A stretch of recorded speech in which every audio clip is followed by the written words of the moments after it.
Hey everyone, welcome back to the channel. In today's video, I'm going to show you how to monitor weekly interest cost.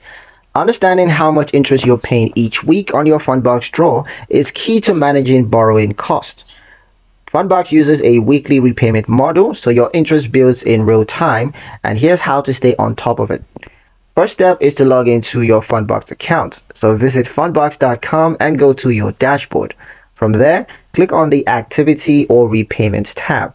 Step 2 is to view draw breakdown. So click on a specific draw and Fundbox is going to show you the original draw amount, a total repayment amount, weekly repayment schedule, and of course weekly fees.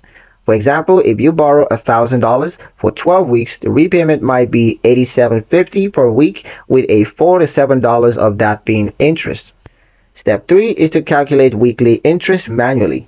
To understand your cost better, you want to subtract the original draw from the total repayments.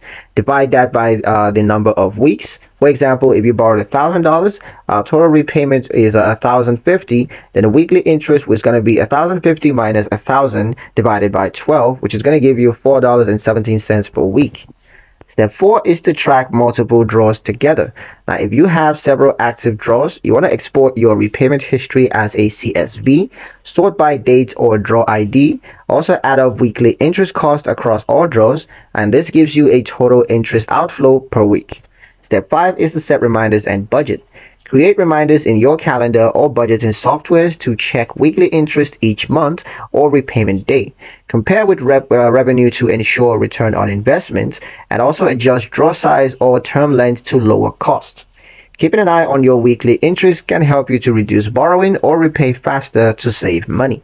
And that's pretty much it on the video, guys. Hope you liked it. Hope you found the information here useful enough. If you did, like, share, and subscribe for more helpful tutorials. Thank you guys for watching, and I'll see you in the next one.